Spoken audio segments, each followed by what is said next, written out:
آپ کی زندگی میں کسی چیز کی کمی نہیں رہے گی۔ آپ جب اپنی خاندان کے اندر ایک خاندانی دعا شروع کریں۔ ہم بہت کلیم کرتے ہیں جی ہماری زندگی میں بہت سی پرابلم ہے، ہماری زندگی میں بہت سی مشکلات ہیں، روپے کی پرابلم، پیسے کی پرابلم، بہت ساری چیزیں ہم جو ہے اپنی زندگی میں بہت سی مشکلات کا سامنا کرتے ہیں ہم اپنی روزمرہ زندگی میں، لیکن ان کا حل کیا ہے؟ ہم اس کے حل کے بارے میں نہیں سوچتے ہیں۔ اور اس کا حل میرے عزیزو یہ ہے کہ ہم مل کر خاندانی دعا کریں۔ ہم نے کلام مقدس میں کیا پڑھا کہ جس بات پر دو شخص جس بات پر متفق ہو جائیں گے میرا باپ ان کے لیے کر دے گا۔ ہاللیلویہ۔ ضروری ہے جب ہم خاندانی دعا میں بیٹھیں گے، جب ہم مل بیٹھ کر جب ہم خدا کے حضور میں جو ہے ہم اپنی جو ہے منتیں اور مناجاتیں جو ہیں وہ جب ہم خدا کے سامنے رکھیں گے تو وہ ہماری جو دعائیں ہیں ان کا وہ جواب دے گا۔ ہم بہت ساری مصیبتوں میں پھنس جاتے ہیں، ٹھیک ہے۔ اور دوسری چیز دیکھیں، ایک اور چیز بڑی امپورٹنٹ ہے جو ہم مس کرتے ہیں، جسے ہم مس یوز کرتے ہیں۔ کیسے؟ ہم کسی بھی پرابلم میں پھنستے ہیں یا ہمارا کوئی بھی نقصان ہو جاتا ہے تو ہم کیا کرتے ہیں؟ ہم سب سے پہلے فکرہ ہی کیا بولتے ہیں؟ چلو جو خدا کی مرضی۔ میرے عزیزو، بیسیکلی شاید ہم یہ نہ جاننے میں یا ہم انجانے میں ہم یہ چیز کر رہے ہوتے ہیں، لیکن بیسیکلی ہم خدا کو بلیم کر رہے ہوتے ہیں۔ خدا آپ کے نقصان پر راضی نہیں ہے، وہ آپ کو مصیبت میں ڈال کر راضی نہیں ہے۔ خدا کبھی بھی آپ کو مصیبت میں نہیں ڈالتا۔ ہم بیسیکلی کیا کرتے ہیں؟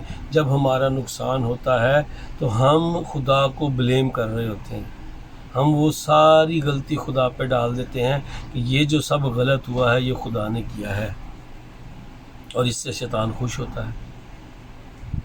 میرے عزیزو، ہمیں اپنے لفاظ پر غور کرنا ہے کہ جو ہم بول رہے ہیں اس سے کیا ہم خدا کی پرستش کر رہے ہیں یا ہم شیطان کو خوش کر رہے ہیں۔ ہمارے الفاظ وہ خدا کے لیے ہیں یا شیطان کی خوشی کے لیے ہیں۔ بلیو می چرچ، جب ہم ایسا کرتے ہیں تو ہم شیطان کو خوش ہوتے ہیں، اس سے شیطان کو خوش کر رہے ہوتے ہیں، کیونکہ اس کے کیے ہوئے کا کام جو ہے وہ ہم خدا پر ڈال دیتے ہیں۔ اپنے الفاظ پر غور کریں، ہمیں الفاظ کو بدلنے کی ضرورت ہے۔ جب ہم پر کوئی مصیبت آئے تو ہمیں یہ نہیں کہنا کہ جو خدا کی مرضی، بلکہ ہم نے یہ کہنا ہے کہ اے شیطان، تو نے جو میرے ساتھ غلط کیا ہے، تو نے جو مجھے نقصان دیا ہے، تو نے جو مجھے یہ بیماری دی ہے، تو نے جو میرے یہ پرابلمس میرے راستے میں کریٹ کی ہیں، ان سب کو تو نے کر تو لیا ہے، مگر میرا یسوع جو قادر مطلق باپ ہے وہ مجھے اس میں سے نکالے گا۔ ہاللیلویہ۔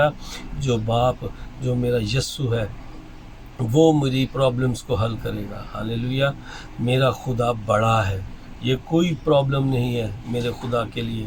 میرا خدا مجھے اس پرابلم سے نکالنے کی طاقت رکھتا ہے، وہ زندہ خدا ہے، وہ قادر مطلق باپ ہے جو مجھے اس مصیبت سے نکالے گا، جو میری پرابلمس کا حل مجھے دے گا۔ ہاللیلویہ۔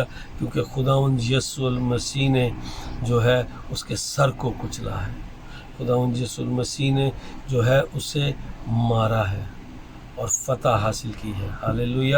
ہمیں یہ کلیم کرنے کی ضرورت ہے کہ ہم یہ کلیم کریں کہ میرے یسوع نے تجھے ہرایا ہے، میری زندگی پر تیرا کوئی اختیار نہیں ہے۔ ہاللیلویہ۔ خدا قادر مطلق باپ جو آسمان اور زمین کا خالق اور مالک ہے، وہ میری ہر مشکل میں مجھے رہائی دے گا۔ ہاللیلویہ۔ اگر ہم دیکھتے ہیں کہ کلام مقدس میں ہم دیکھتے ہیں مقدس متی کی انجیل، اگر اس کا 12واں باب اور اس کی 35ویں اور 36ویں آیت میں دیکھیں تو ہمیں ملتا ہے، اور میں تم سے کہتا ہوں جو نکمی بات لوگ کہیں گے عدالت کے دن اس کا حساب دیں گے، کیونکہ تو اپنی باتوں کے سبب سے راست باز ٹھہرایا جائے گا اور اپنی باتوں سے قصوروار ٹھہرایا جائے گا۔ آمین۔ میرے عزیزو، یہ وہ بہت امپورٹنٹ بات ہے کہ ہم اپنے ہر نکمی بات کا جو ہم بولتے ہیں ہمیں اس کا حساب دینا پڑے گا۔ عدالت کے دن ہمیں اپنی ہر نکمی بات کا جواب دینا پڑے گا، اور ہم اپنی باتوں، اپنے الفاظ کی وجہ سے راست باز یا قصوروار ٹھہرائے جاتے ہیں۔ میرے عزیزو، آئیں ہم وعدہ کریں کہ ہم اپنے الفاظ کا استعمال سوچ سمجھ کر کریں گے۔ ہمارے منہ سے کوئی ایسی نکمی بات نہ نکلے کہ جس کی وجہ سے ہم عدالت کے روز خدا کے حضور جو ہے وہ قصوروار ٹھہرائے جائیں، بلکہ ہم ایسے الفاظ استعمال کریں تاکہ ہمارے لیے راست بازی گنا جائے۔